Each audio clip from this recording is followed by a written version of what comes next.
আয় হায়, এটা কি অবস্থা ভাই? দেখেন মুরগির মাথার মধ্যে দেখছেন আপনি ডিমে খোসা ঢুকছে। এই বেরো।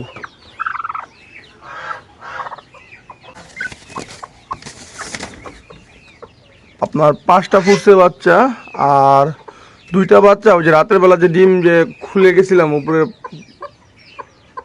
এই এখনো বাচ্চাগুলো বের হয় নাই। তো বাচ্চাগুলো এখন আমাকে বের করে দিতে হবে। মাশাল্লাহ অনেক সুন্দর। যে বাচ্চাগুলো তো এখন দেখে মনে হয়েছে যে চীনা হাঁসের বাচ্চাই, কিন্তু ল্যাজগুলা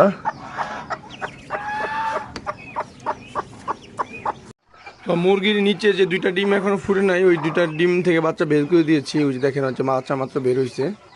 তো এখানে মোট বাচ্চা ফুটছে আপনার 7টা। এখানে চীনা হাঁসের কি অবস্থা! ওয়াও, চীনা হাঁসের নিচেও আপনার এই যে 2টা বাচ্চা ফুটছে।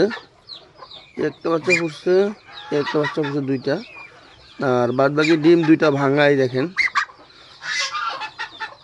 তো এই ডিম 2টাও আমার ভেঙে দিতে হবে, তা না হলে দেখা গেছে কি ওই যে বাচ্চা যেটা বললাম না যে ডিমের মধ্যে মারা যায়, ওই সমস্যাটা হবে। তো এই বাচ্চা 2টাকে আগে আমি ওই মুরগি নিচে দিয়ে আসি, তা না হলে দেখা গেছে কি অন্য হাঁসে এসে মেরে ফেলবে বাচ্চাগুলোকে।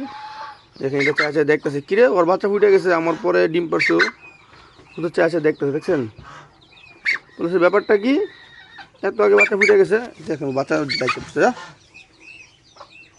আর যে রাজা সেটা হোমে আসছে, তো ডিমগুলো এখন ওই ফাটায়া বাচ্চাগুলোকে বের করে দেবে এখন।